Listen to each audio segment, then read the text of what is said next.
bagaimana sikap kita sebagai santri andai kata guru kita atau kiai kita itu ada perbedaan dengan yang dulu? Ada apa? Beda dengan pendapat yang dulu, atau lebih spesifiknya guru kita sekarang sudah tidak mempercayai pada habaib. Bagaimana sikap agar kita itu selamat sebagai santri dari guru kita? Sekian, terima kasih. Iya. Jadi guru itu Pak belum tentu murabi. Guru itu belum tentu murabi. Di kelas itu guru. Guru yang mengajari tohir, ya sudah ambil ilmunya. Guru murabi itu bukan hanya mengajari tohir, tapi mengawal murid sampai kepada derajat, sampai ke hadirat Allah Subhanahu wa taala. Guru murabi itu ibarat orang nanam tanaman. Sudah cukup nanam? Enggak. Kalau dia tadi itu ingin panen, maka dijaga. Rumput-rumput liar dicabut setiap saatnya, disiram setiap saatnya biar subur, kasih pupuk yang cukup, dijaga daripada hama, dikawal sampai panen. Murabi itu begitu kepada murid, bukan hanya asal ngajar, tapi diperhatikan. Oh bagaimana akhlaknya, oh bagaimana itunya, itu murabi, itu yang jadikan panutan. Paham ya? Bukan asal punya ilmu jadikan panutan. Ya itulah, jadi orang punya ilmu akhirnya nyimpang jadinya. Ya mungkin bukan punya ilmu, kosong ilmu karena ikut-ikutan. Dengarkan baik-baik. Untuk masalah nasab, yang tahu itu ahli nasab. Untuk masalah fikih, yang tahu ahli fikih. Untuk masalah nahu, yang tahu ahli nahu. Kalau ada orang belajar nahu, harus mengikuti kaidah-kaidah nahu yang sudah dibuat oleh ahli nahu. Kalau orang belajar fikih, harus mengikuti kaidah-kaidah yang dibuat oleh ahli fikih. Kalau orang membahas nasab, harus dia dulu mengikuti kaidah-kaidah yang telah dibuat oleh ahli nasab. Bukan kaidah ahli nasab dirubah dengan pendapat, bukan nanti akhirnya nahu dirubah dengan pendapat. Oh sekarang ini, kalau sekarang jangan tandanya rofa dhammah diganti fathah, tidak bisa diterima. Ya, Anda telah merubah kaidah nahu, kaidah hadis, kaidah fikih, nantinya kaidah begitu Pak. Karena itu ulama fikih itu kalau dibawakan, oh ini pendapatnya Imam Nawawi, ya sudah, nggak ngeyel, ini pendapat saya lebih kuat daripada pendapatnya Imam Nawawi. Oh ulama Nawawi itu, oh ini pendapatnya Imam Sibawai, nggak ngeyel, ya keliru kalau begitu Sibawai. Ini berarti menunjukkan Sibawai adalah tidak benar. Loh, ini pun nggak ngerti nasab kok. Ketika orang ahli nasab berbicara, ya jangan ngeyel, selesai. Ini minimal itu begitu. Karena itu sekarang akhirnya kebingungan, harus jawab dia, karena dia sedang melempar bola api, dia harus jawab. Tambah banyak orang pintar sekarang, tambah kebingungan dia. Dulu mungkin belum ada yang orang mempelajari ilmu nasab, sekarang banyak. Santri saya belajar, semua orang bisa jawab. Sekarang dia harus jawab. Nah akhirnya berubah framingnya. Wah orang ini masa Habib lakukan gitu, masa lakukan begini. Akhirnya dibuat Pak Topik lagi begini, Pak Topik. Ini ilmiah ya, ini bukan ilmiah, ini namanya. Ini penebar fitnah, ada ilmiah. Terus kenapa nggak dijawab loh? Jawab kalau ilmiah Pak. Kalau orang dia bahas nahu, kemudian tidak kaidah ilmu nahu, apanya mau dibahas? Nggak ilmiah ini. Ini ngelantur. Bahas masalah fikih, ya sesuai kaidah fikih. Kalau ngelantur ya nggak bisa. Nggak bisa begitu. Bukan ilmiah namanya. Lah kalau ketemu orang bodoh, orang yang nggak ngerti, membahas ilmiah, orang yang ngerti itu wa idza khatabahum jahilun qalu salama, ojo diladeni, itu loh. Kalau diladeni ngelantur Pak. Kita bawakan ini Imam Sakhawi ini berkata begini, ahli nasab. Apa itu Sakhawi? Saya ngomong sama kuburannya, wiwi kalau gini loh, akhirnya kurang ajar sama imam ini. Ini etika, bukan etika orang ilmiah kalau begini nih. Ini bukan etika orang ilmiah. Ngomong sama orang ini ya buang waktu, ngomong sama sampean aja Pak.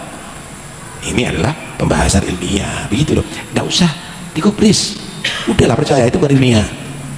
Hah? Ini saking tidak ada pengajian ilmu nasab ini Pak. Kalau ada pengajian ilmu nasab ya buat apa gitu loh. Kita ini habaib ini tidak pernah meminta pengakuan dia. Capek kita ngomong. Seluruh dunia tidak mengakui nasabnya habaib. Nah sekarang hari Jumat bagaimana dia bicara, kemudian muhakkik nasab yang ada di Iran, siapa? Syekh Ahmad Rojai ya Pak, itu, mengakui, Rojai itu mengakui. Kemudian yang kemarin di Ibrahim Al-Mansur yang kitabnya juga dipakai dalil itu, malah menyatakan yang mengingkari bodohnya double. Ini bukan saya ngomong ya, dia ngomong yang mengingkari itu bodohnya double karena nggak tahu ilmu nasab. Wes mau siapa lagi nanti yang ilono? Loh, orang kalau berbohong maka akan terbongkar kebohongannya ketika dibahas secara ilmiah. Ya udah, mereka nggak mungkin mau jawab Pak. Ya paling katakan, wah ini bodoh nih, oh ini nggak ngerti nih. Mereka tidak mungkin jawab ngelatih ini baca, nggak mau Pak. Acak-acakan Pak. Podo sama profesor, nanti dibuatkan ada tulisan coret-coretnya orang, dibaca, loh kok ini 3 tambah 3 sama dengan 23. Ya nggak dibaca Pak. Oh nggak ngerti matematika kok. Nah ini mau dibaca sama orang ahli nasab, baca apa? Bodohnya double, selesai. Paham ya? Ya cuma udahlah, orang yang berubah seperti berubah itu ya menunjukkan kualitas dia tadi itu. Jangan terlalu keburu-buru. Inti nggak seneng sama habaib tidak ada masalah. Tapi kalau kamu tadi itu terburu-buru sampai kamu tadi itu menfitnah atau membuat framing yang tidak benar, kamu tanggung jawab nanti di hadapan Allah. Itu aja. Kasihan dia. Kasihan harapan kita, dia akan bisa kembali kepada ilmiah. Monggo silahkan, kalau mau ilmiah datang ke kantor Robito, pembahasan tidak ada masalah. Tapi kalau memang dia tadi itu mau menang-menangan, ya enggak. Kita kadang-kadang dipanggil untuk broadcast. Nah untuk apa gitu?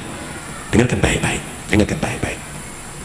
Kalau sama musikus, saya tanya musik datang kepada dia Pak, gimana organ, gimana gitar, saya tanya sama dia. Tapi urusan nasab teko ke ahli nasab, bukan dia akan menguji ahli nasab. Dia opo ini ahli musik kok dia akan menguji orang yang punya ilmu nasab. Paham ya maksud saya? Kalau orang itu membahas masalah DNA, dilihat ini bahas apa. Oh memang pakar DNA. Lah kalau misalnya dokter urusan pakan hewan, makanan hewan, bahas masalah DNA, panganane asu opo, panganane kucing opo, panganane iwak opo, nggak apa-apa Pak, ini memang pakarnya. Tapi kalau masalah DNA ya harus pakar DNA yang berbicara gitu loh.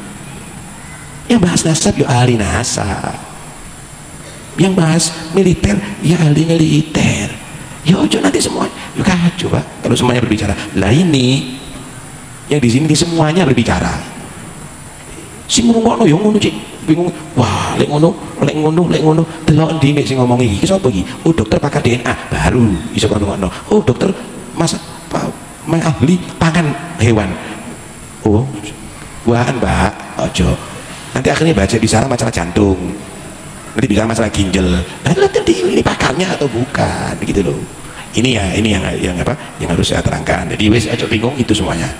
Kamu sudah diatur dan kamu ini di Indonesia ini ulama-ulama hebat itu banyak Pak. Ulama-ulama internasional itu juga banyak berguru kepada ulama-ulama Indonesia. Yang terakhir Syekh Yasin Al-Padangi dari Padang, Sumatera. Itu musni di dunia. Sanatnya luar biasa. Guru-gurunya dia adalah habaib, punya catatannya dia, termasuk Habib Abu Bakar Gresik. Dia ngambil sanat dari situ. Lalu di kampung ini gak diterima Pak mengikuti. Ada apa? Siapa ngakui dia itu ulama? Ulama dunia siapa ngakui gitu loh. Udah lah, sampai punya ulama-ulama hebat-hebat kok kenapa kok ngikuti yang begitu gitu loh. Ya, nanti akhirnya tambah gak perlu ini urusan ini urusan yang remeh gitu. Iki ngomong kok KB yang hebat itu heran saya. Ya, tidak ada yang ngereken Pak, tidak ada ngereken sebetulnya. Nah, cuma Anda ini kemakan isu. Waduh, kok gini? Kalau saya mau motong, udahlah. Itu semuanya bohong, ditutup dengan kebohongan akhirnya ya situ. Nanti akan tampak kebohongannya. Saya tidak pernah mengkritik apapun, monggo silakan. Nanti kalau dibahas secara ilmiah buktikan. Itu aja. Tidak ada. Ya nanti ngomong siap untuk debat, ditatengi ya nggak teko, gitu loh. Terus begitu, jadi repot. Ya sudahlah, nggak perlu. Ya, tanya sama pakarnya, Anda akan dibahas. Kalau itu diperlukan. Tapi berbagi anak nggak perlu sampean nggak senang sama habaib juga tidak ada masalah. Ya? Cuma yang jelas kalau Anda menuduh habaib itu Yahudi, yo delok naik kok, gitu loh. Nah, ini semuanya tidak ada alasan. Ya.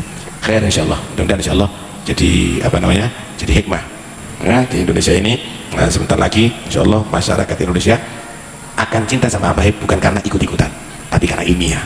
Karena semuanya akan terjadi, alhamdulillah muncul sekarang ya, seperti Ustadz itu Romli, ya, Ustadz Wafi, Ustadz Zaini, Ustadz Sabarumel, ya, itu orang-orang sekarang sudah betul-betul memahami itu semuanya. Ya, cucunya Kiai Khalil Bangkalan itu juga ada itu, sampai itu Khalil kalau Ismail ada itu.